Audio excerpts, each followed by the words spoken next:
Usually when we think about ancient history, there's this expectation of dry documentation. Right, like an old ledger or something. Exactly, like a ledger. You dig up a clay tablet, the translation comes back, and it shows, a list of grain shipments. Hmm. And the historian just points at it and says, there's the economy, grain in, grain out. Yeah, it's very clean, very transactional. Right, it's completely emotionally distant. Which is honestly how we often prefer it. I mean, we like our ancient civilizations to be neatly categorized, right? Like artifacts just sitting quietly behind glass in a museum. Yeah, safe and contained. But then you step into the world of biblical prophetic poetry, specifically the poetry of imperial collapse, and suddenly that dusty clay tablet is, like, on fire. Oh, absolutely. It's a completely different energy. Today, for this deep dive, we're looking at what I can only describe as the ultimate historical diss track. That is a surprisingly accurate way to frame it. Right, because we are talking about 3 short chapters of ancient, tightly wrought Hebrew poetry that predicted the terrifying, violent collapse of the most brutal empire on earth. And the crazy part, the poet was right.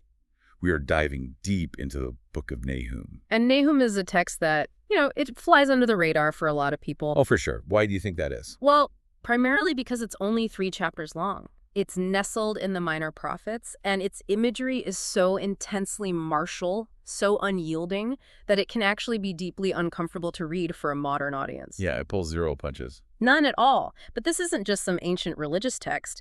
It is a masterclass in anti-imperial taunt poetry. And beneath the surface, it's a really profound, complex meditation on the tension between divine justice and finding refuge in a chaotic world. Let's talk about that diss track analogy for a second, because when you actually sit down and read the text, that's exactly how it feels. It really does. I mean, imagine a piece of art written by a deeply oppressed, marginalized group, directed squarely at the ultimate, untouchable superpower of their day. They are standing in the shadow of the biggest bully on the global playground, pointing a finger and predicting their utter, humiliating destruction. And they're doing it with this incredibly sophisticated rhythm and wordplay, too. Right. It's not just an angry rant. No, it captures the sheer audacity of the text perfectly. To write a poem like this, living in the shadow of the Neo-Assyrian Empire it was practically unthinkable. Yeah, and we need to unpack that. Yeah. Because if we are going to appreciate the brilliance of Nahum's poetry, we absolutely have to understand the terrifying reality of the antagonist he's picking a fight with, right? You have to know the villain to understand the hero. Exactly. Before we look at the words, we have to look at the nightmare that provoked them. So paint a picture of Assyria for us, and specifically its capital city, Nineveh. Just how big and bad were they during this time? Well, to put it in perspective, during the late 7th century BCE, which is the historical window where Nahum's prophecy sits, Assyria wasn't just a big nation. It was the undisputed center of the known world. Wow. The center of everything. Yeah. Under kings like Sennacherib and Ashurbanipal, they had perfected what historians call a conquest culture. Conquest culture. Let's break that down. Yeah. Because having a big army is one thing. But from everything we know from the sources, Assyrian power was fundamentally psychological, wasn't it? Absolutely. It was built on deliberate terror tactics, overwhelming tribute extraction, and this deeply ingrained honor-shame political dynamic. So what does that actually look like for the people living under it? Well, they didn't just want to defeat an enemy army on a battlefield. That wasn't enough. They wanted to break the psychology of entire populations so profoundly that the thought of rebellion wouldn't even cross the minds of their grandchildren. Jesus. So multi-generational trauma was the goal. Exactly. And if you look at the archaeological evidence, like the massive palace stone reliefs uncovered in the ruins of Nineveh, you see this play out visually. These reliefs, dating from the 9th to the 7th century BCE, they weren't just like decorative wall art. They weren't just pretty pictures for the living room. No, they were calculated visual propaganda. Right, because if you're a foreign diplomat walking into the palace at Nineveh, you are surrounded by these massive stone carvings showing scenes of war, ritual torture, cities burning. People being flayed alive. Yeah, flayed alive. Yeah. It's the ancient equivalent of putting a giant billboard in your house that says, "Look at what I did to the last guy who crossed me." Precisely. And woven into all that violence are these highly symbolic lion hunts. Oh, the lions. That's huge in this text. It is. The Assyrian kings constantly depicted themselves hunting and killing lions from their chariots. They wanted every subjugated vassal who walked into that palace to feel a deep existential dread. So they're equating themselves with the apex predator. Exactly. The king was projecting a very specific image. I am the apex predator. I am the one who subdues the wild, violent forces of the world. I am the lion. But here is where the narrative of Assyria gets a bit complicated, and I think it's a misconception a lot of us have. We hear about the terror tactics, the flaying, the heads on spikes, and we picture, a bunch of mindless thugs with swords. Right, a barbarian horde. Yeah. But Nineveh wasn't just a place of brute force. If you look at the excavations, specifically Ashurbanipal's library, you realize they were terrifyingly sophisticated. Oh, the discovery of Ashurbanipal's library is easily one of the most important archaeological finds in the history of Mesopotamia. We are talking about over 30,000 clay tablets recovered from the ruins. 30,000 tablets. Wait, that changes the whole picture. They weren't just warlords. Not at all. They were meticulous record keepers, scholars, and administrators. The library contained everything from administrative ledgers and royal correspondence to literary epics, like the Epic of Gilgamesh was found there. Wow, really? Yeah. Along with omens, incantations, and even bilingual dictionaries, Nineveh was a center of vast administrative wealth and intellectual dominance. So they weaponized information just as effectively as they weaponized chariots? They absolutely did. They preserved and centralized culture to prove they were the masters of the universe. So you have this terrifying combination. They are the most violent people in the room, but they're also the smartest, the most organized, and the most well-resourced. They are an impregnable machine. A completely terrifying reality to live next to. Right. Let's bring this down to the ground level for you, the listener. Put yourself in the shoes of someone living in the southern kingdom of Judah during this time. What does all of this Assyrian grandeur actually mean for you? Well, if you are living in Judah, the grandeur of Nineveh means your own impoverishment and humiliation. It's vital to put ourselves in that covenant community's reality. What were they experiencing day to day? The biblical record, specifically in 2 Chronicles 33, recounts an event that perfectly encapsulates this dynamic. It details how Assyrian army commanders captured King Manasseh of Judah. Wait, let me stop you there. Because the details of that capture are insane. They didn't just arrest him. No, they didn't. They put a hook in his nose, bound him in bronze shackles, and dragged him to Babylon, which was an Assyrian administrative center at the time. A literal hook in the... A literal hook, yes. That is horrifying. You're telling me the sovereign king of Judah was dragged on a leash like an animal? Like livestock.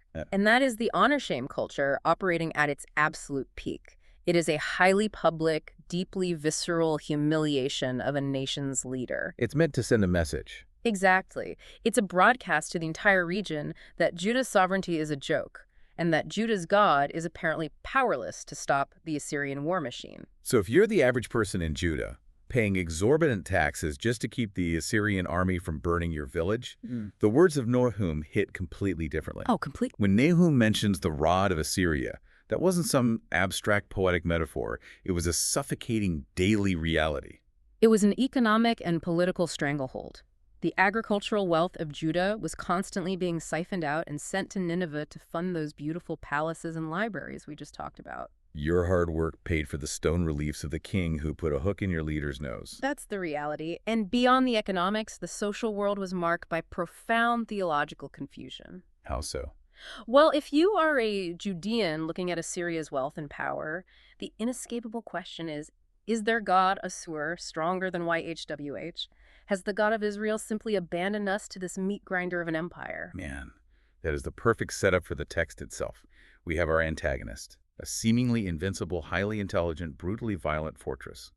Now, we have to look at how Nahum attacks them, because he doesn't have an army to march on Nineveh. No, he certainly doesn't. He doesn't have better chariots. He has words. Let's talk about the prophet himself and the weapon of his poetry. Well, the book opens with a superscription introducing Nahum of Elkosh. Let's settle a geographical debate before it starts. Where exactly is Elkosh? The short answer is we have absolutely no idea. None at all. It remains completely unknown.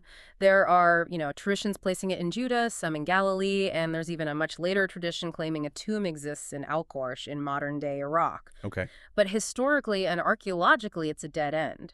But here is the critical part. The location doesn't actually matter. What matters is the timeline. The historical window. Right. His message is firmly rooted right between two massive, world-altering events. the sack of the Egyptian city of Thebes in 663 BCE, and the impending fall of Nineveh in 612 BCE. So he's right in the middle of this geopolitical shift. Exactly. Nahum is looking back at what Assyria did to Thebes and looking forward to what is going to happen to Nineveh. Let's get into the mechanics of this text, because reading it isn't like reading a historical essay. It's incredibly dense, high Hebrew poetry. The text calls it a masa. What does that word mean in this context? Well, massa translates to an oracle, or more literally, a weighty burden. A weighty burden. I like that. Yeah, when a prophet delivers a massa, it is not a light critique. It is a prophetic pronouncement carrying immense theological and historical gravity. It is the announcement of an inevitable doom. And he uses multiple genres to deliver this burden, right? Yeah. He's weaving taunt songs, lament elements, and cinematic siege poetry all together. It's a very complex literary tapestry. But there's one specific literary device right at the beginning of the book in chapter 1 that I want you to unpack for us. Scholars note that Nahum chapter 1, verses 2 through 10, contains an incomplete alphabetic or acrostic pattern. Oh, this is a fascinating layer of the text. So an acrostic poem in Hebrew is one where successive lines or verses begin with the sequential letters of the Hebrew alphabet. Okay. It's a way of showing completeness, order, and total mastery of a subject like saying from A to Z in English. So he starts doing that, but then it breaks down. Exactly. Scholars frequently observe what looks like a partial or broken acrostic pattern. It starts off following the alphabet, but halfway through the pattern shatters, the rhythm becomes chaotic. It just falls apart. Now, the reconstruction of this is heavily debated by linguists, and we shouldn't overclaim its precision, but the evidence strongly suggests this is intentional design, not a mistake. But why? Yeah. Why would you intentionally break your own poetic structure? That feels counterintuitive if you're trying to write a masterpiece. Well, think about what the medium is trying to communicate. Assyria represents the ultimate human order. Oh, I see where you're going. Right. Yeah. They have the libraries, the administration, the massive walls. They dictate the order of the known world. By starting with a highly ordered poetic structure, the alphabet, and then violently interrupting it with chaotic, unstructured verse, Nahum is mimicking the very judgment he is predicting. Wow, that's incredible. The poetic structure breaking down is a metaphor for the mighty Assyrian Empire breaking down. God's judgment shatters human order. That is brilliant. The medium is literally the message. And it proves this isn't just a frantic, angry rant scribbled down in a moment of panic. Not at all. It's highly calculated art. It's a premeditated literary assault on the ideological foundations of Assyria. Which brings me back to the idea of oppressed cultures using art as a weapon.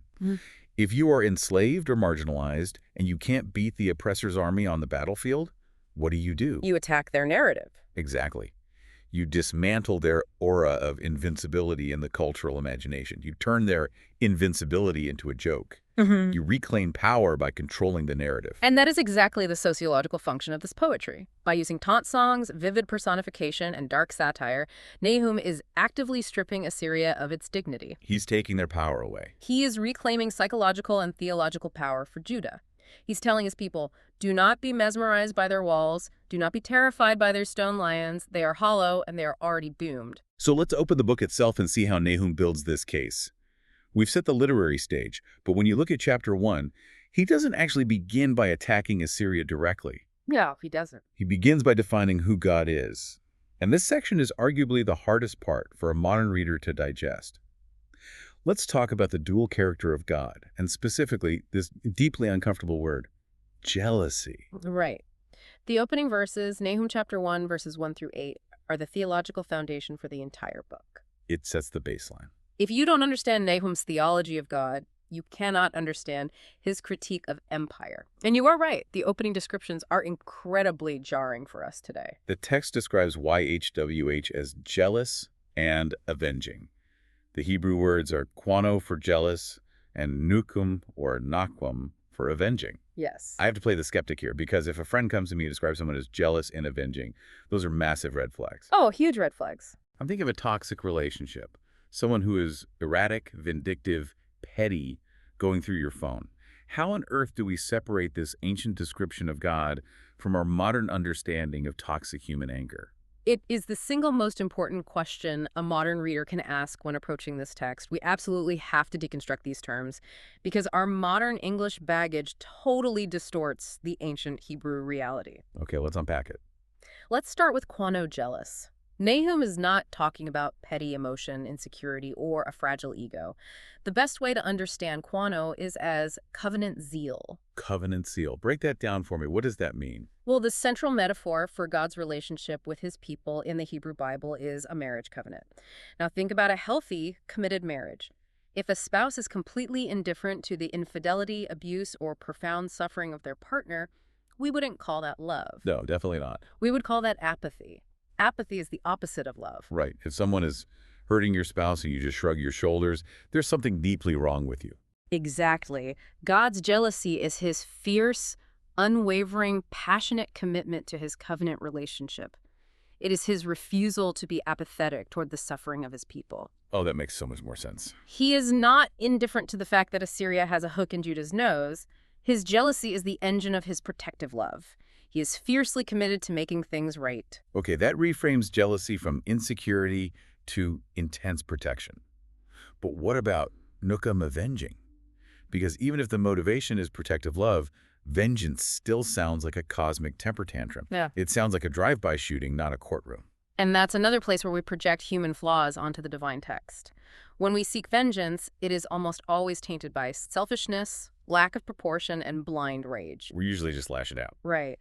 But in the biblical framework, divine vengeance nukem is strictly defined as moral order and judicial retribution against evil. Judicial retribution. Yes, it is God stepping in as the ultimate, perfectly impartial judge to right a systemic, violent wrong. It is the restoration of justice when the human courts have completely failed. And Nahum gives us a massive clue that this isn't just an impulsive outburst of rage. Because right in the same breath, after calling God jealous and avenging, verse 3 says he is slow to anger. Exactly. If he was just flying off the handle, he wouldn't be slow to anger. Precisely. Slow to anger is a direct echo of the foundational revelation of God's character from Exodus 34. It's a theological anchor. It proves that his wrath is highly calculated and morally ordered. It's not a snap judgment. No. Assyria hasn't just made a minor diplomatic error here. They have built a multi-generational, unrepentant machine of unspeakable cruelty. They have slaughtered, flayed, and oppressed for over a century. So his patience has just run out. God's patience is incredibly vast, but it is not infinite when it comes to systemic evil. Which introduces what I think is the most beautiful counterintuitive motif in chapter 1. We have this fierce, morally ordered wrath against the oppressor, this terrifying avenging storm. But then we hit Nahum chapter 1, verse 7, and we find the refuge motif, the Hebrew word eza. Right. The Lord is good, a stronghold in the day of trouble. He knows those who take refuge in him. It's a stunning contrast. How do these two ideas coexist? How is the God of the storm also the ultimate place of safety? Because the text argues that judgment and refuge are fundamentally inseparable. They are two sides of the same coin. Wait, expand on that. Why are they inseparable? Well, think about it practically. You cannot be a true refuge for the oppressed unless you are actively willing to execute judgment against the oppressor. Okay, I'll give you an example. Imagine you are running from a pack of wolves and you find a fortress. If the walls of that fortress refuse to keep the wolves out, or if the guards refuse to fight the wolves at the gate, that fortress is not a refuge. Oh, wow.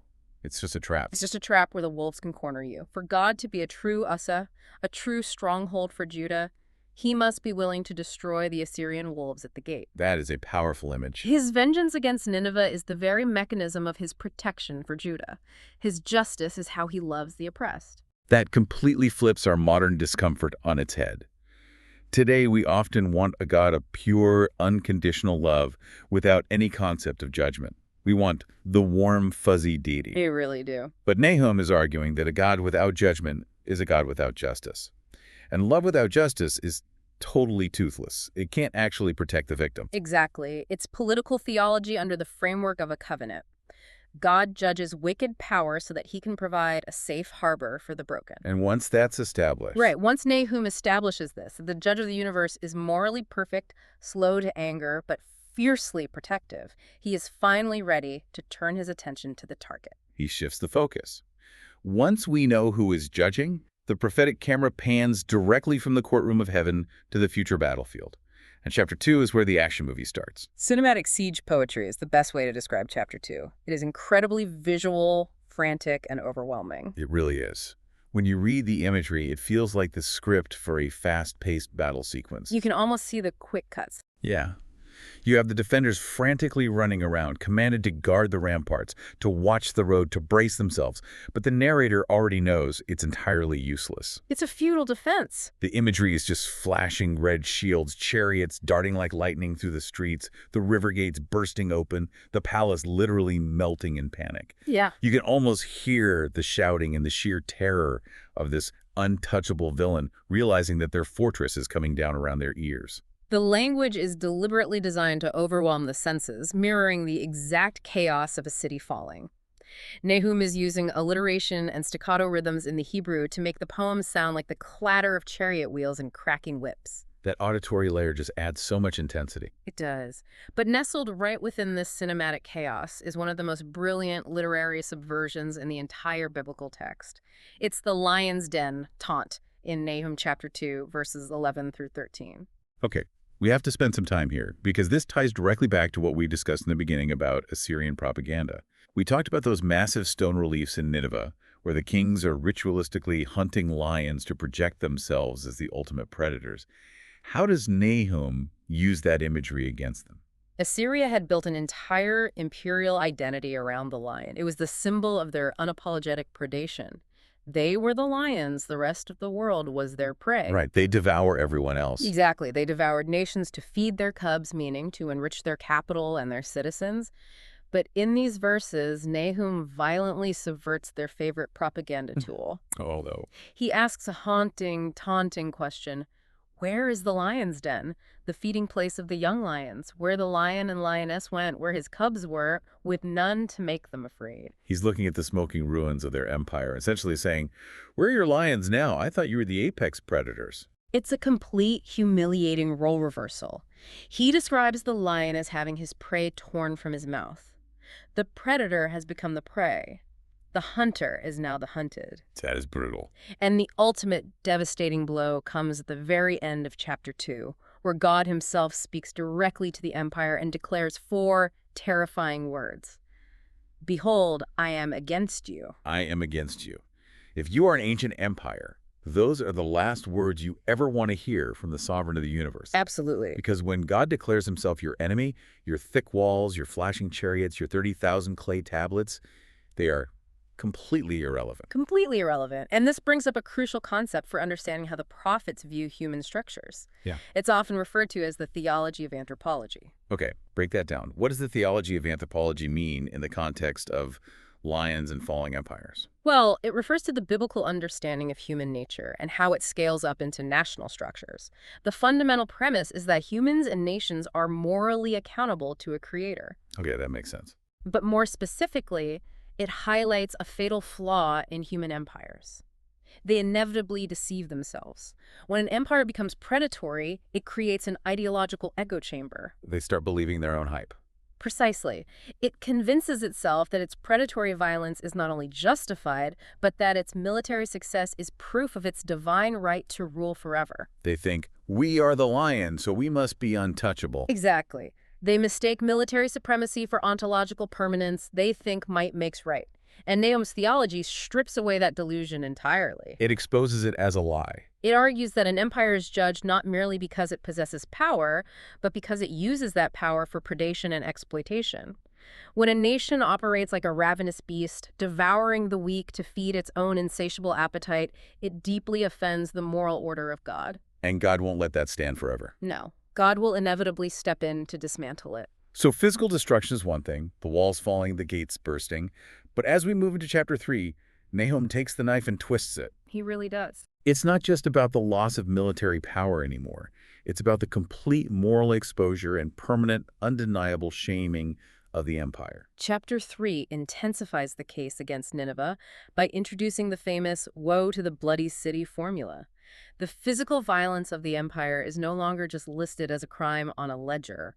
It is narrated using incredibly visceral, culturally devastating imagery. The language here is explicit, and it can be very jarring for modern readers.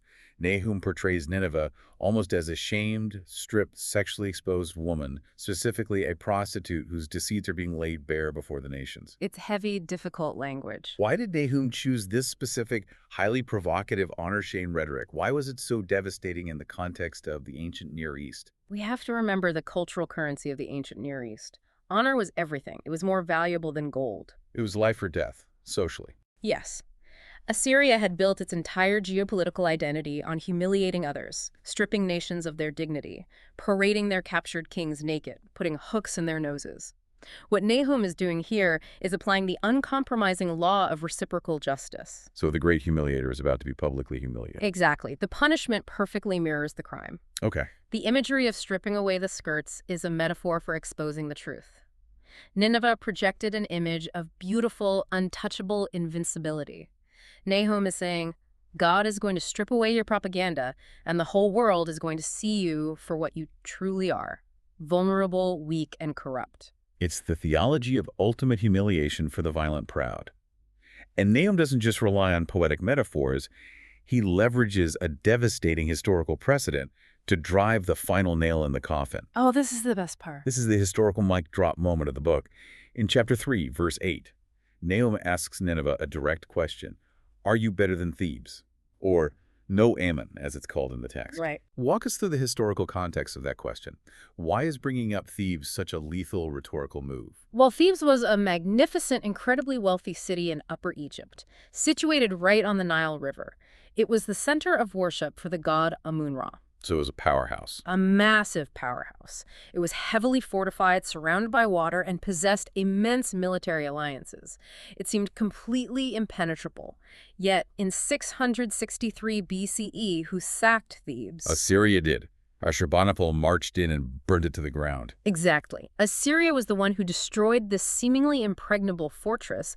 They shattered the illusion of Egyptian invincibility. Oh, I see. So decades later, when Nineveh is sitting comfortably behind its own massive walls and its own river defenses, the Tigris and the Book of Nahum essentially says, do you have historical amnesia? Right. You did this. You are the ones who proved that no city, no matter how well defended by water and wealth, is safe from destruction. If Thebes fell, why on earth do you think Nineveh is safe? Your confidence is totally hollow. He's using their greatest military victory as the very proof of their impending doom. That is rhetorical genius. It really is. And the result of this collapse, according to the end of chapter 3, is a wound that is irreparable. The Hebrew phrase is raf patza. A great injury. A fatal, shattering wound. The book ends with this chilling absolute finality. There is no easing your hurt. Your wound is grievous. All who hear the news about you clap their hands over you. They're cheering for their downfall. Because there is no human healing left for them. No political maneuvering, no last-minute alliance, no economic bailout that can fix a judgment of this magnitude. When God breaks the empire, it stays broken. And what makes this deep dive so fascinating to me is that we aren't just analyzing a poem, we are looking at a historical fact.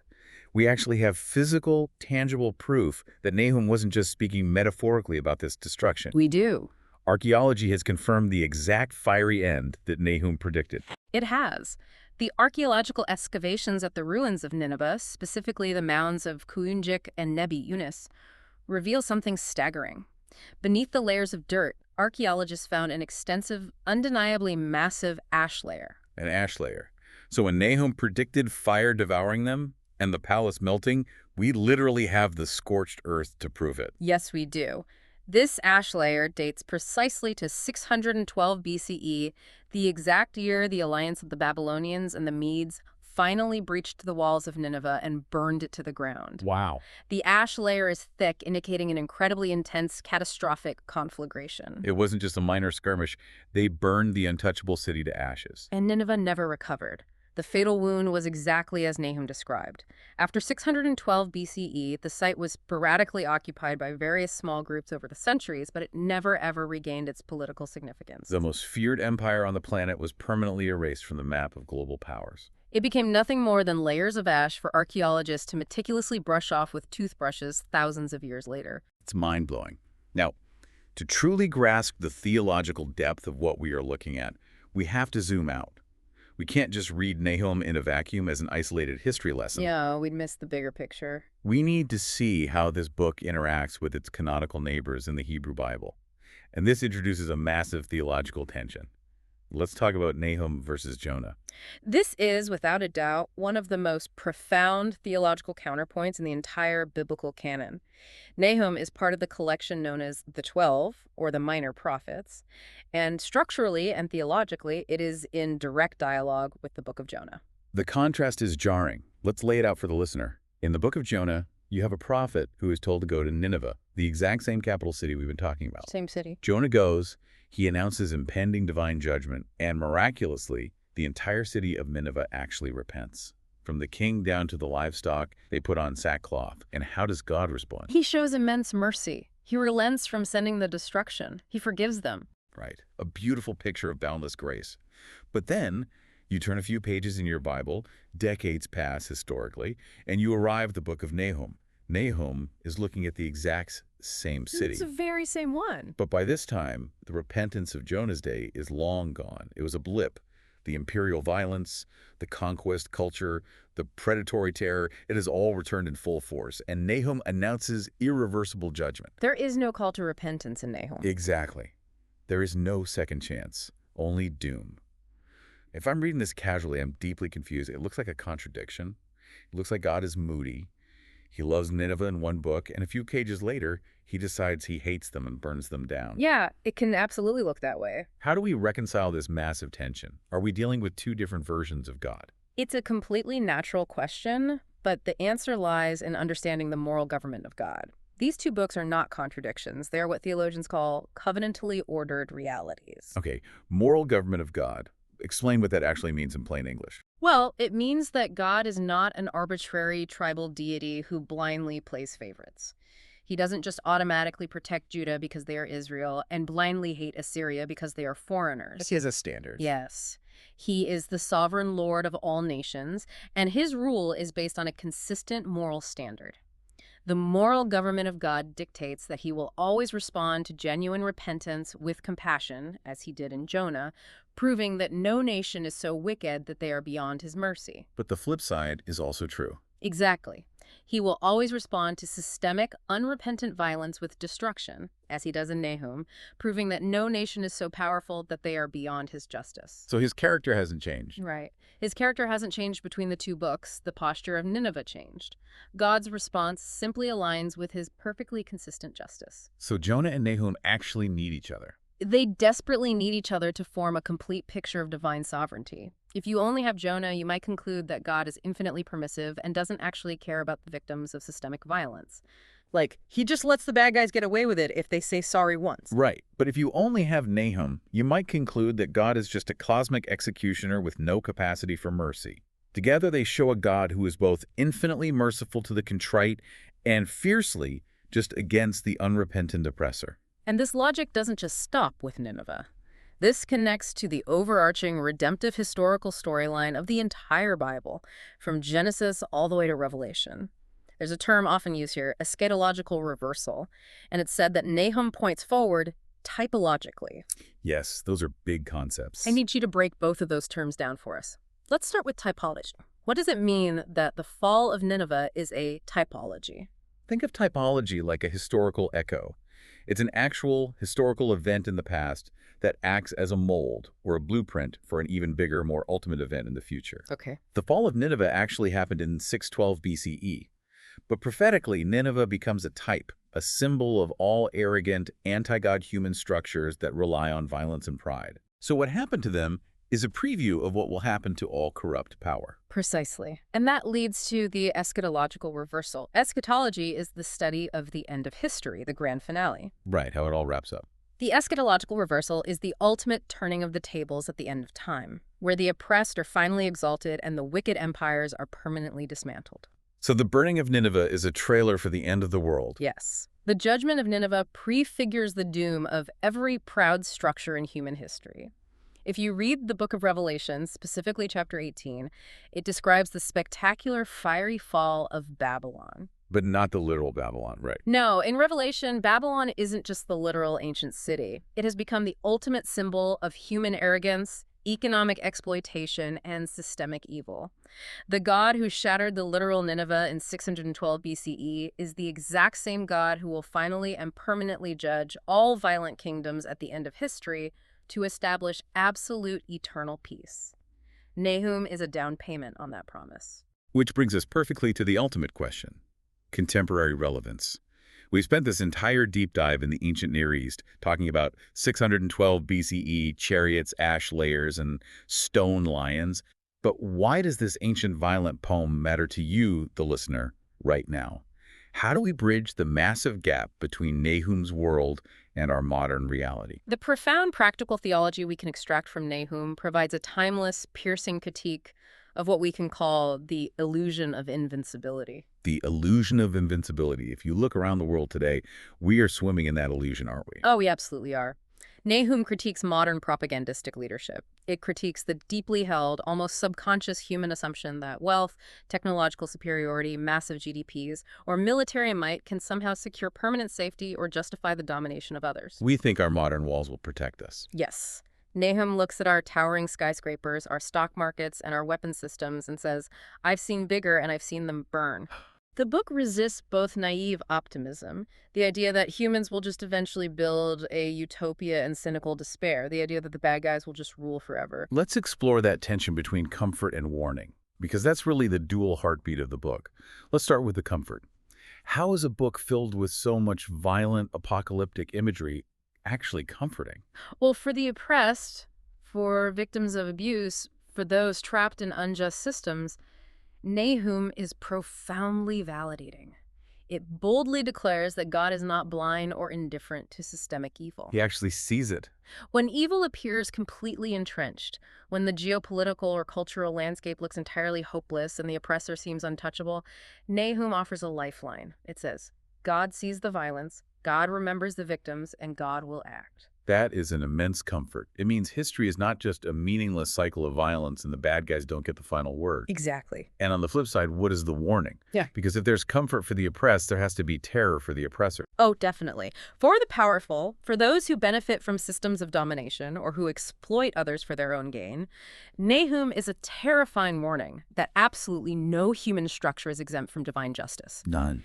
Any personal, corporate, or political entity that relies on the empire logic, using power to dominate, exploit, and consume rather than to serve, is ultimately aligning itself against the moral order of the universe. And as we saw with the Assyrian lions, the moment you rely on your own predatory strength, God will eventually declare, I am against you. There is a specific verse in chapter 1 that I think beautifully encapsulates the appropriate response to all of this. Nahum chapter 1, verse 15 says, Behold upon the mountains the feet of him who brings good news, who publishes peace. Keep your feasts, O Judah, fulfill your vows, for never again shall the worthless pass through you. In the midst of all this judgment and ash, there is this sudden, beautiful announcement of peace and the resumption of worship festivals. I want you to explain a concept here. Why is worship in this context not just religious escapism? That is such a vital point. Often in our modern context, we treat worship or religious gatherings as a way to detach from reality. To escape the harshness of the world for an hour. Yeah, to just turn off the news. Right. But in Nahum, worship, the celebrating of festivals, the keeping of vows, is the proper grounded human response to God's moral rule. It is actually a deeply subversive, political, and theological act. Subversive how?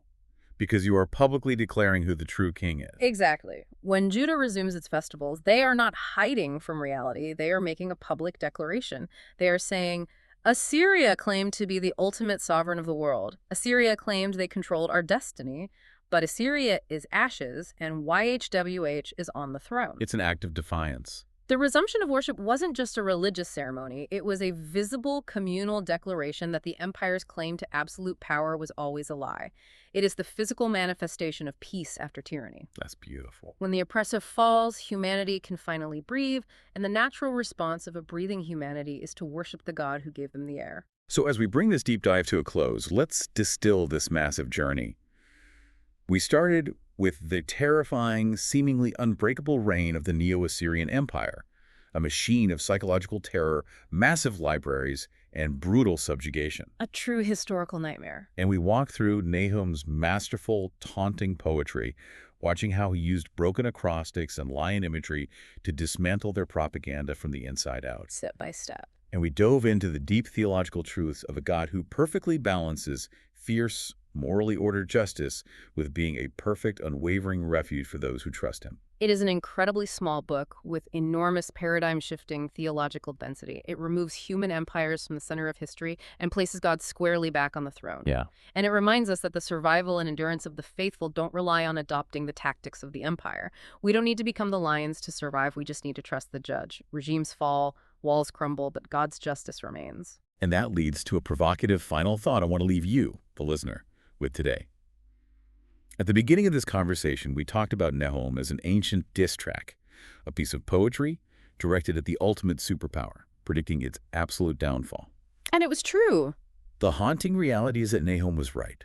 The most permanent-seeming, impenetrable, heavily resourced empire of human history, a city that thought it would rule the world forever, eventually became nothing more than a layer of ash for modern archaeologists to meticulously brush off and categorize.